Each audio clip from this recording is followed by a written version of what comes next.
एक स्थिति यह है कि समुद्र के बीच में छोटा सा टापू, और दूसरी स्थिति यह है भैया कि भयंकर रेगिस्तान के बीच में छोटा सा कुंड। ध्यान देना, एक स्थिति है कि बड़े समुद्र के बीच में छोटा आइलैंड, और दूसरी स्थिति है डेजर्ट के बीच में छोटा सा पॉन्ड। दोनों का अपना महत्व है। समुद्र में तैरने वाले के लिए छोटा सा आइलैंड भी जीवन दाता है, और रेगिस्तान में भटकने के लिए भी छोटा सा पॉन्ड जीवन दाता है। इसी प्रकार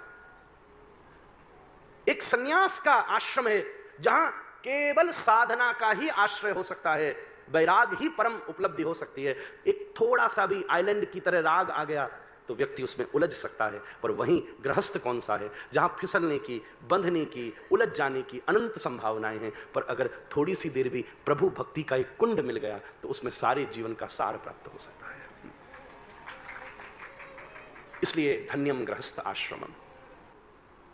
मेरे बाबा कहते, जैसे एक माचिस से दिया जलाया जाता है, परमात्मा ने हमें अनेकों संबंधों की तीली दी है संसार में। उस तीलियों से थोड़ी सी आग जलाई है, प्रेम की अग्नि।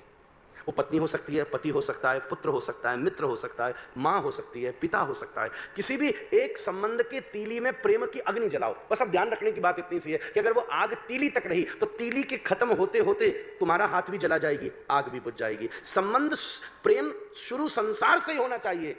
बस इतना काम करना, तीली खत्म होने से पहले दिया जल जाए, संसार खत्म होने से पहले प्रभु भक्ति का दिया जल जाए।